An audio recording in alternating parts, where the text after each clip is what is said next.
बिस्मिल्लाहिर्रहमानिर्रहीम। Lecture number 1 है ये लेसन इंग्लिश स्पीकिंग क्लास का। तो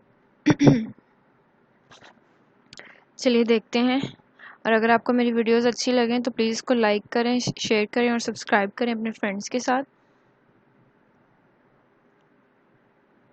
सबसे पहले देखें 4 स्टेप्स होते हैं इंग्लिश लर्निंग के। सबसे पहले लेटर्स होते हैं। इंग्लिश को सीखने के लिए हमें लेटर्स की ज़रूरत पड़ती है, ठीक है, जिसको उर्दू में हम खतूत कहते हैं। और इस खतूत जो होते हैं वो A B C से Z तक ये तमाम लेटर्स होते हैं। मैं ये मैटर नहीं करता कि ये लेटर्स अल्फ़ाबेट्स हैं या स्मॉल लेटर्स हैं। सेकंड थिंग जो हमें यहाँ पे ज़रूरत पड़ती है वो वर्ड्स की है। वर्ड्स मीन अल्फाज। अब डिफरेंट लेटर्स यानी A B C ये डिफरेंट लेटर्स मिलकर वर्ड्स बनाते हैं, ठीक है।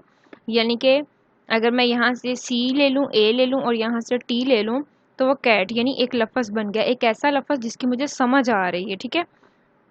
चेयर हो गया, टेबल हो गया, तो ये हमारे वर्ड्स हैं। फिर हमें सेंटेंस की ज़रूरत पड़ती है। सेंटेंस बनता है इन लेटर्स से मिलके, इन अल्फाज से मिलके, ठीक है। सेंटेंस में जुमला आई गो टू स्कूल अगर मैं कहूँ तो ये देख सकते हैं आप कि ये लेटर्स भी हैं, ये वर्ड्स भी हैं। डिफरेंट वर्ड्स मिलके एक सेंटेंस बनाते हैं। फोर्थ थिंग जो हमें ज़रूरत होती है यहाँ पे वो स्पीच और पैराग्राफ की। जब हम लेटर्स, वर्ड्स और सेंटेंसेस का यूज़ करते हैं तो हमारे पास स्पीच और पैराग्राफ की फॉर्म में चीज़ें आ जाती हैं। तो बेसिक ये 3 चीज़ें ही आपने देखनी है कि इंग्लिश लर्निंग के लिए हमें 3 चीज़ों या 4 चीज़ों की ज़रूरत पड़ती है, लेटर्स, वर्ड्स और सेंटेंसेस। अब हमने स्टेप बाय स्टेप देखना है कि बेसिकली लेटर्स की भी हमें समझ आ गई है, ठीक है। तो अब हमने देखना है वर्ड्स क्या होते हैं। अ कलेक्शन ऑफ और groups of letters with some meanings. उसने कहा है कि वर्ड्स यानी अल्फाज उनको कहते हैं कि जब मुख्तलिफ लेटर्स यानी A B C मिलकर एक ऐसा लफ्ज़ बनाते हैं जिस लफ्ज़ की हमें समझ आती है, ठीक है, जिस लफ्ज़ की हमें समझ आए। लाइक देखें, एप्पल लिखा है, आपको समझ आ रही है तो ये करेक्ट है। अब मैं उल्टे पुल्टे करके ये लिख दूँ लेटर्स तो मुझे तो इसकी समझ ही नहीं आ रही, तो ये गलत है। तो वर्ड्स एक ऐसे अल्फाज होते हैं जिनमें ऐसे अल्फाज हम बनाएं कि उनकी हमें समझ आ रही हो, ठीक है। तो ये होते हैं हमारे वर्ड्स। अब हमने पढ़ने हैं पार्ट्स ऑफ स्पीच, यानी इन्हीं इंग्लिश लर्निंग के अंदर कुछ पार्ट्स ऑफ स्पीच यूज़ होते हैं, ठीक है। तो पार्ट्स ऑफ स्पीच कितने किस्म के होते हैं ये भी मैं आपको बताती हूँ। सबसे पहले लेकिन हमने पढ़ना है नाउन, ठीक है, कि नाउन क्या होता है। Basically parts of speech 8 type के होते हैं, ठीक है, 8 किस्में होती हैं। लेकिन सबसे पहले हम देखेंगे कि नाउन क्या होता है, ठीक है, क्योंकि नाउन से आगे जो होती हैं वो टाइप्स होती हैं 8, ठीक है। बेसिक जो है हमने नाउन को पढ़ना है। A noun is a naming word, ठीक है, ये वो लफ्ज़ होता है जो किसी ख़ास शख्स, चीज़ या जगह के लिए इस्तेमाल हो। मसलन आप कैट कह लें, ठीक है, कैट क्या है, एनिमल है, ठीक है। ये शिप कर लें, hero, monkey, baby, match box, ठीक है। अब पर्सन ले लें, देखिए ये क्या है, ये एक ख़ास पर्सन है, ठीक है, पर्सन है ये। प्लेस ले लें, एक जगह का नाम है। ये कार क्या है, थिंग है, किसी चीज़ का नाम है। तो इसी तरह मसलन कराची हो गया, सूरज, किताब, आमना, अली वगैरह। उर्दू ज़ुबान में इसे इस्म कहा जाता है, ठीक है। नाउन को हम उर्दू में इस्म कहते हैं। और याद रहे कि इस्म एक जुमले में एक, दो और इससे ज़्यादा बार भी मौजूद हो सकता है, ठीक है। आपने ये याद रखना है कि इस्म जो होता है वो जुमले में एक या दो और उससे ज़्यादा बार भी इस्तेमाल हो सकता है। जैसे कि मैं आपको एग्जांपल दूं, Ali love to watch television, ठीक है। तो इसमें टेलीविज़न क्या है, एक चीज़ का नाम है, ठीक है। अली क्या है, अली एक पर्सन है। तो ये 2 चीज़ें आ गई हैं आपकी, ठीक है। इस तरह से जो होती हैं वो ज़्यादा भी। अब हमने देखनी है इसकी टाइप्स, कि नाउन की टाइप्स क्या होती हैं। अगर आपसे कोई पूछ ले कि पार्ट ऑफ स्पीच कितने होते हैं तो आपने कहना है उसके अंदर पार्ट्स ऑफ स्पीच के अंदर बेसिकली नाउन ही होता है, यानी इसम, ठीक है, जो किसी खास चीज़ शख्स, जगह या के लिए इस्तेमाल होता है। और उस नाउन के आगे कितनी टाइप होती हैं, 8। अगर आप इनके नाम पढ़ें, proper noun, common noun, concrete कह लें या मटेरियल नाउन कह लें, abstract noun, collective nouns, compound nouns, countable nouns और नॉन काउंटेबल नाउन्स। अगर आपको ये याद नहीं होंगे तो आप इनका पहला एक एक लफ्ज़ याद कर लिया करें। जिस तरह हमारे पास एक लफ्ज़ होता है, हमें कहते हैं कि इसकी एब्रीविएशन बताएं, ठीक है। तो इनका एक एक वर्ड पहला आप अगर आप याद कर लें तो उससे फिर इनका ये स्टैंड बना सकते हैं, अदरवाइज इसी तरह से ही नाम याद कर सकते हैं आप। अच्छा जी, अब हमने इनको वन बाय वन पढ़ना है। देखें ये है ना प्रॉपर नाउन और कॉमन नाउन, ये कंक्रीट नाउन, इनको वन बाय वन पढ़ेंगे, ठीक है। सबसे पहले प्रॉपर नाउन पढ़ना है। अब प्रॉपर नाउन क्या होता है और फिर हमने पढ़ना है कॉमन नाउन, और कॉमन नाउन क्या होता है। अब सबसे पहले हम देख लेते हैं ये प्रॉपर नाउन क्या होता है। अगर इंग्लिश में देखें तो ऑल दी स्पेसिफिक पर्सन और प्लेसेस कॉल्ड, सीएल मैंने कॉल्ड के लिए इस्तेमाल किया, यहाँ डी भी लगा देती तो ज़्यादा बेस्ट था, ठीक है। जितनी भी ख़ास जगह और किसी ख़ास शख्स के लिए हम प्रॉपर नाउन इस्तेमाल करते हैं। लाइक इस्लामाबाद, इस्लामाबाद एक सिटी का नाम है, ठीक है, तो एक ख़ास है, ठीक है, कि पाकिस्तान के अंदर ये वाला सिटी है। अब कायदे आज़म एक स्पेसिफिक पर्सन है, एक स्पेसिफिक पर्सनैलिटी है। इसी तरह अगर मैं प्रॉपर नाउन की और के बारे में और बताऊं, ये किसी ख़ास हस्ती, किसी ख़ास शख्स, किसी ख़ास जगह या किसी ख़ास चीज़ का नाम होता है और अपने मखसूस और साफ के बायस किसी के लिए इस्तेमाल किया जा सकता है, ठीक है। जैसे कि मैं कराची कह दूं, इंग्लैंड कह दूं, मोहम्मद अली जिन्ना, लियाकत अली ख़ान, ठीक है। इस तरह से ये होता है, ठीक है। और इसी तरह अगर मैं कॉमन नाउन की बात करूं तो उसमें क्या करना है, ऑल ऑर्डिनरी नाउन्स, ठीक है। लाइक यानी कि ऑर्डिनरी का मतलब है कि इसमें कॉमन चीज़ें आ जाती हैं। इसमें थी ना स्पेसिफिक चीज़ें, इसमें आ जाती हैं कॉमन चीज़ें। जैसे कि आपके घर की एग्जांपल ले लें कि आपकी जो फेवरेट चीज़ें होती है आप उनको संभाल के रखते हो, स्पेशल मौक़ों पे यूज़ करते हो, और जो कुछ कॉमन चीज़ें होती हैं वो आप घर में यूज़ करते हो। लाइक आप अपने ड्रेसेस के हवाले से ही देख लो कि अच्छे वाले कपड़े आप किसी आने जाने के लिए रखते हो और कॉमन ड्रेसेस आप अपने घर में यूज़ करते हो। तो कॉमन नाउन में ये हो जाती है कॉमन चीज़ें। सिटी कोई भी सिटी हो सकता है, कंट्री कोई भी कंट्री हो सकता है, बुक कोई भी बुक हो सकती है, मैन कोई भी पर्सन हो सकता है। अब कॉमन नाउन की एग्जांपल्स यहाँ से देख लें, man boy, women girl, country town, ठीक है। और अगर प्रॉपर नाउन की देखें, जॉन, जॉन एक नाम है, जॉन डिवे, ठीक है, मतलब वो एक जो भी है, मुझे नहीं पता राइटर है कौन है।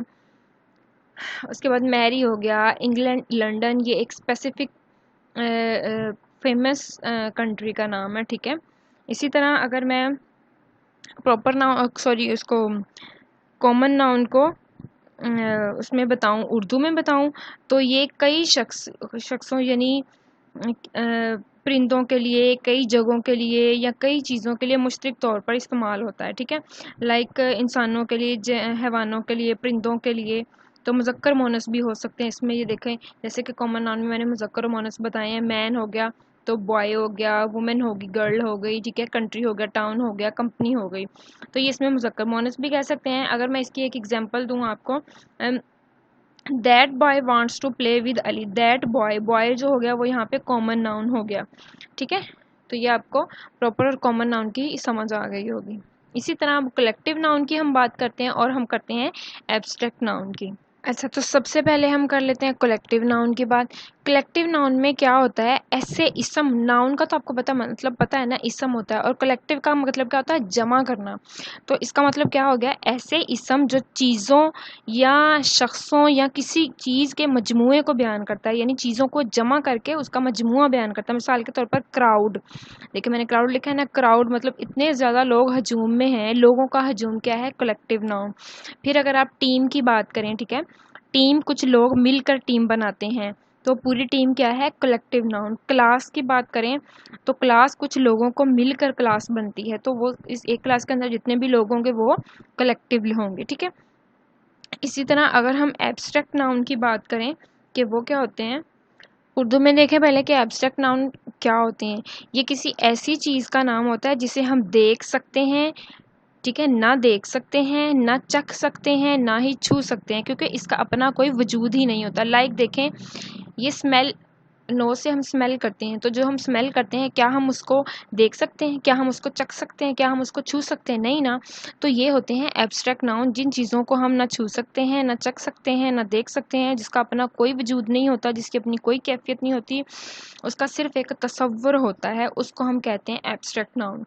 तो इसकी एग्जांपल्स यहाँ, ये इसकी एग्जांपल्स हैं। एंगर, नाराज़ होना, हम नाराज़ होते हैं तो क्या उसका कोई वजूद है नाराज़गी का, कैसे पता चलता है, एक्सप्रेशन से ही पता चलता है ना। चैरिटी हो गया, ठीक है, विल हो गया, आइडिया हो गया। आइडिया एक कॉन्सेप्ट है, कॉन्सेप्ट को हम ना तो छू सकते हैं ना देख सकते हैं, ठीक है। इस तरह की चीज़ें, बर्दाश्त जो हम चीज़ों को करते हैं, तो क्या हमारी बर्दाश्त को कोई माप सकता है? नहीं ना।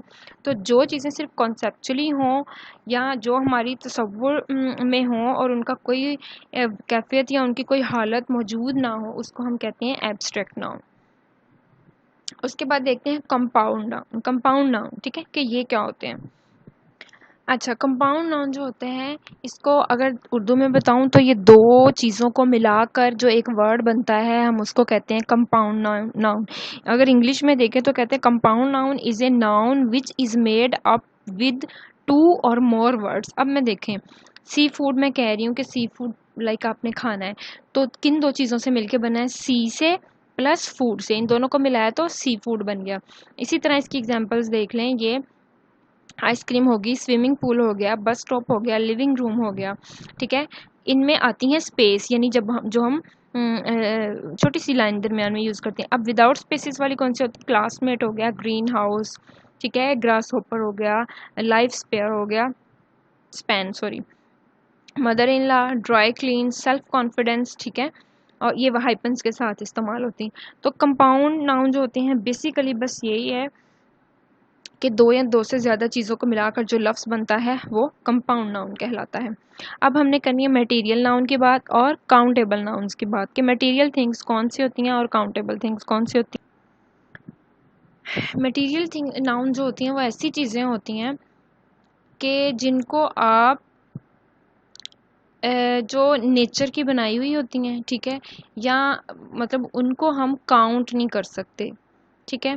अब आप देख लें कि ये गोल्ड है, गोल्ड ये तो है ना हमारे पास बैंगल्स, लेकिन अगर आप जैसे कि गोल्ड की जो हमें मिलती है बॉक्स टाइप, ईंट टाइप चीज़ें मिलती हैं, उनको तोड़ के फिर ये चीज़ें हम बनाते हैं ना, तो आप उसको क्या करते हैं? काउंट नहीं कर सकते, ठीक है। आयरन देख लें, आयरन को आप क्या काउंट नहीं कर सकते, ठीक है। वुड क्या है? ये एक मटेरियलिस्टिक थिंग है, ठीक है। उसके बाद है, ये इसकी सारी एग्जांपल्स है material nouns from nature. Water हो गया, पानी को आप क्या कर सकते हो? माप सकते हो। एयर क्या हो गई? सिल्वर हो गया, गोल्ड, आयरन, कॉपर, सैंड, कोल, रॉक, सनलाइट, ठीक है। सनलाइट को आप क्या कर सकते हो? कुछ, ये मटेरियल थिंग है ना, मतलब आप उसको देख रहे हो, उसको महसूस कर रहे हो, ठीक है। रेन, अर्थ, सॉल्ट, ठीक है, ये सारी चीज़ें क्या है? मटेरियलिस्टिक थिंग्स हैं जिनको आप देख रहे हो। और काउंटेबल नाउन्स कौन से होते हैं कि जिनको आप काउंट कर सको? लाइक एप्पल्स हो गए, पेन्स हो गए, बुक्स हो गई, डॉग, कैट, एनिमल्स, ये कहीं पे भी हों तो आप इनको काउंट कर सकते हो कि कितनी है, ठीक है, चीज़ें हैं। सिंगुलर नाउन और प्लूरल नाउन। सिंगुलर नाउन में क्या होता है कि एक चीज़ होती है और प्लूरल में होता है एक से ज़्यादा चीज़ें। अब सिंगुलर में देखें बॉय, पेज, बुक, और प्लूरल में देखें बॉयज़, यानी कितने बॉयज़, पेजेस कितने पेजेस, बुक्स, मतलब एक से ज़्यादा चीज़ें। सिंगुलर में होती हैं एक चीज़ और प्लूरल में होती हैं एक या एक से ज़्यादा चीज़ें। ये आपने सुना भी होगा, इसमें वाहद और इसमें जमा इनको कहते हैं, ठीक है। इसमें वाहद में क्या होता है? एक चीज़ होती है, लाइक पत्ता, ठीक है, रोटी, चाकू, इस तरह की चीज़ें। और जो प्लूरल होते हैं यानी जमा होते हैं, उनमें होता है पत्ते, ठीक है, और हो गया जिंदगियाँ, ठीक है। तो इस तरह इनका कॉन्सेप्ट है। मैं उम्मीद करती हूँ कि आपको ये लेक्चर समझ आ गया होगा इंशाल्लाह। और आप फोकस किया करें लेक्चर के ऊपर। प्लीज़ मेरे चैनल को सब्सक्राइब करें, लाइक करें, शेयर करें अपने फ्रेंड के साथ। और जज़ाकल्लाहु खैर देखने के लिए।